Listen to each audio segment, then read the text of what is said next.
So mga idol, may share naman tayo sa inyo panibagong video ito. Bagong modelo ng Toyota Altis Corolla 2023 model. So dito na si boss nagpa-PMS sa atin kasi dito yung mga kaibigan niya. So dito siya narekomenda, tumatawag sa kanyang kasa. So hindi na niya pinalik doon. So ito yung makina niya. Ito yung coolant ni boss, okay pa. Brake fluid. Ito. So nasa maximum level pa siya. Baterya niya 90%. So bagong bago pa. So ito yung makina ng 2023 model na Altis. So ito hahanginan din natin siya, pero yung hangin doon natin padadaanin sa dipstick para tagos doon sa kanyang crankcase sa oil pan. So hindi nadadaan ng makina. So, kung may mga moisture naman na tubig, so hindi na dadaan sa makina niya. Kaya dito natin nilagay. So iangat na natin mga boss idol.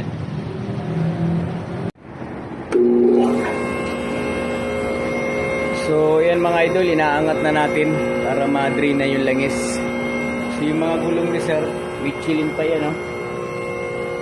So yung ganda ng mags mga idol. Panalo. Kulay puti. So napakaganda, kulay white.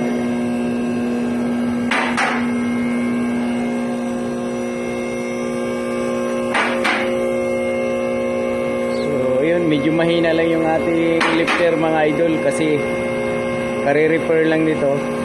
So hindi ganun siya kabilis umangat.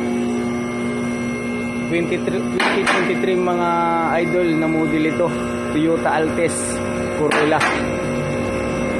So malaking tiwala sa atin ni boss. Shout out sa inyo bossing, dahil dito pa rin nyo dinala yung Altis nyo. So ayan, iangat muna natin tapos didirin natin. So mga idol, ito na pala yung ilalim ng Altis. So tatanggalin muna natin itong mga tornilyo niya na screw para matanggal mo yung cover sa ilalim. So nandito kasi yung drain plug at saka yung oil filter. Ayan, oh. So ito yung arrow nung cover. Yan, hatakin mo lang siya. So ito lang pala mga idol yung kanyang oil filter niya, yung ordinary lang. Tapos 14 pa rin yung drain plug. So luluagan muna natin. So guys, ito pala yung oil filter. So katulad pa rin siya ng dati. Yan, niluagan na natin siya. Ididrain na. So isa pa rin yung posisyon nung una niyang modelo na Altis. Wow, dumi na. So ito guys, 14 pa rin yung size ng drain plug. Yan. Pag nagdi-drain kayo nito mga idol, so dandahan lang kasi mainit pa to. Kahit pinalamig na natin. Wow. So 600 pa lang ang tinatakbo niya. Dito na kaagad niya dinala sa atin kasi mas trusted daw dito si boss dahil nasubukan niya na nung una mas gusto niya dito sa Shell natin. So ibig sabihin, isa lang ibig sabihin nun mga idol. So nagandahan siya sa ating gawa. Mga idol, ito nga pala yung tie rod niya. So 600 pa lang naman yung tinatakbo niya. Mga bago pa yan lahat. Ayan, yung alignment niya mga idol, so okay pa siya. Ito yung kanyang ng gulong niya, thread. So pantay na pantay siya, di ba? So ibig sabihin nasa alignment pa yan. So hindi natin gagalawin yung niyan. Ang lang natin dito mga idol, hihigpitan lang natin yung mga bolt na to. Tapos parehas na pala siya mga idol, disc brake harap at likod. So ito yung gulong sa likod. Tapos ito yung shock absorber niya. Yun. Ito. Sa likod parehas. So cover na cover talaga siya mga idol, Left and right yung cover niya. Plastic. protection yan mga idol sa mga bato-bato kung ano man yung madaanan. Ito yung muffler niya mga idol. So dubli-dubli isa, dalawa, tatlo. So maganda na siya dalawang butas. Yan mga idol, hihigpitan natin muna yung mga bolt. So ayan mga idol, higpitan na natin yung pangilalim niya. Yan. So bago pa naman kasi ito, kaya mga tornilyo lang muna.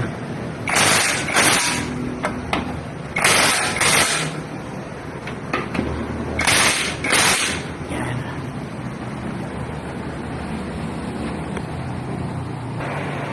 Tapos ito mga idol, yung bolt ng gulong. So kailangan i-check din natin ito.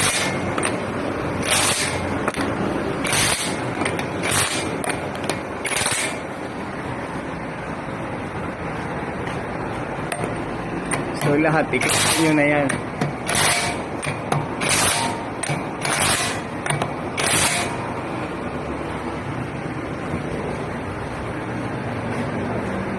Yan.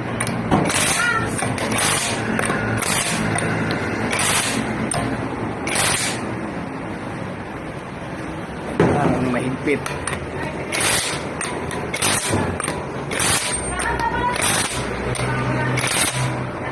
Okay mga idol, dito tumutulo pa siya, hanginan pa natin yan siya. So ayan mga idol, dinitry na natin siya, natulog pa rin siya. So may hangin na yan, inahanginan na natin.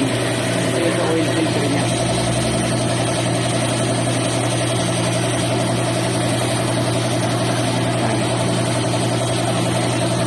Ayan yung sa oil filter.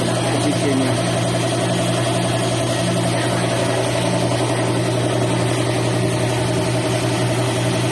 So ayan, drill na drill talaga siya talagang drill na drill siya mga idol, kasi bukod sa flashing may pa tayo, hangin. So guys, ito yung gamit ni boss na langis, fully synthetic. Ayan, Helix Ultra. Ayan, tapos ito yung oil filter niya mga idol. So ang size niya katulad pa rin ng dati, 932. Ayan, bago natin idol ilalagay doon, so lagyan nyo na muna ng langis yung pinakalabi ng gasket, gasket ng filter, para pag sinikipan nyo doon, so hapit-napit siya. Ito yung fully synthetic ultra. So mga idol, ito na yung bagong filter. So ilalagay na natin. So, kailangan diretsuhin nyo lang siya para hindi tagilid, kasi yung ibang naglalagay niyan natagilid siya, so may tendency na tumagas. Ayan, wala na siyang oil na lumalabas.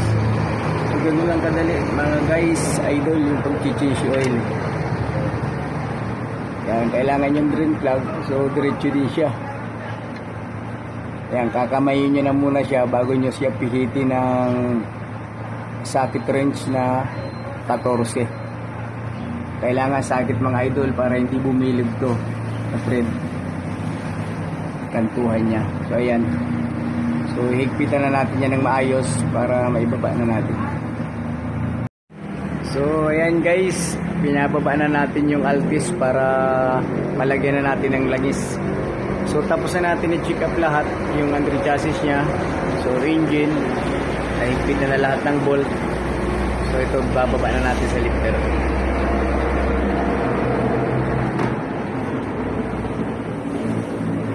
para yung oil na bago mailagay na natin.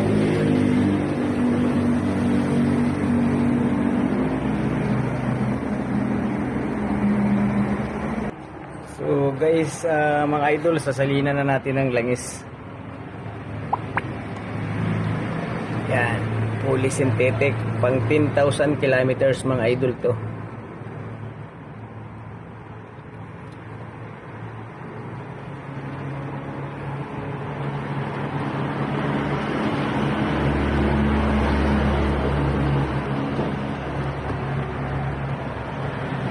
ang ganda ng langis niya mga idol, kulay gold. Fully synthetic ba naman. So siya na yung pinakamagandang klase na langis na nandito sa amin.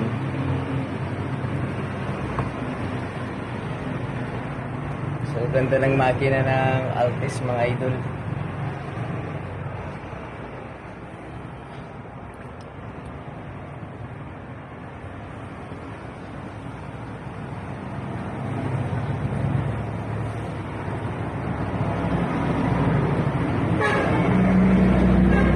So yun, nagpapasalamat tayo kay boss dahil dito pa rin siya din bumalik sa atin. Kahit na bago yung kotse niya, so malaking tiwala niya sa atin. So shout out sa iyo boss.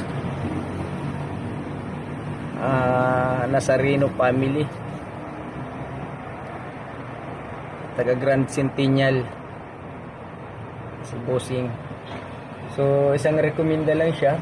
Sinubukan tayo magpagawa, so nagustuhan. Yun, bumalik-balik na siya sa atin.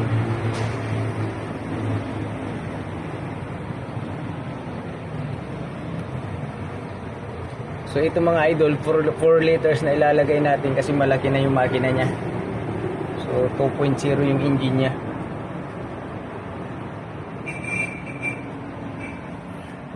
So ayan langis niya, Shell Helix Ultra.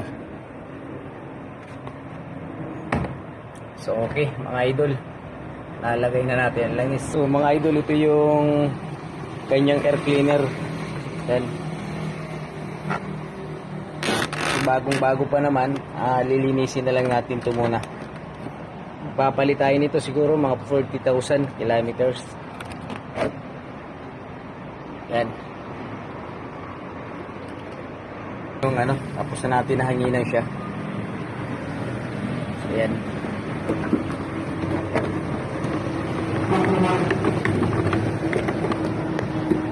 Yan.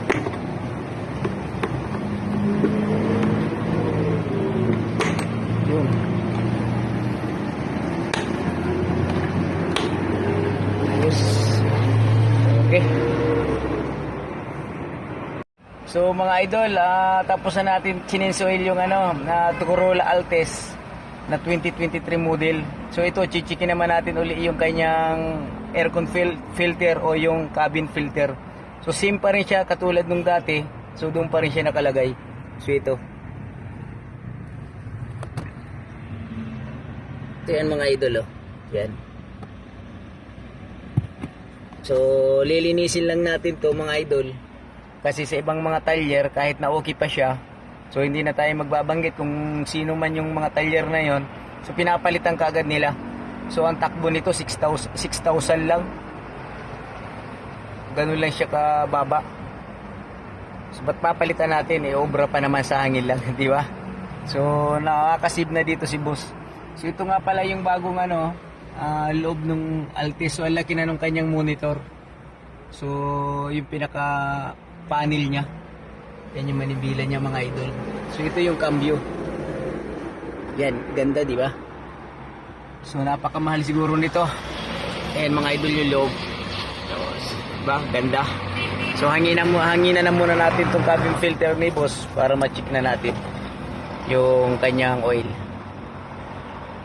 So guys, ibabalik na natin yung kanyang cabin filter at nahanginan na natin. So okay na siya. Natanggal na yung mga alikabok. So ang pagbalik nito guys, kung saan yung arrow, itong up.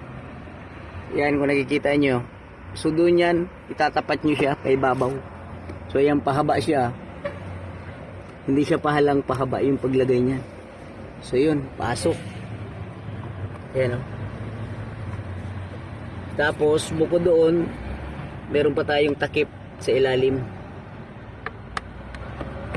Yan, susuot mo lang siya yun. Tapos itong console box. So yun yung mga idol, tinatanggal.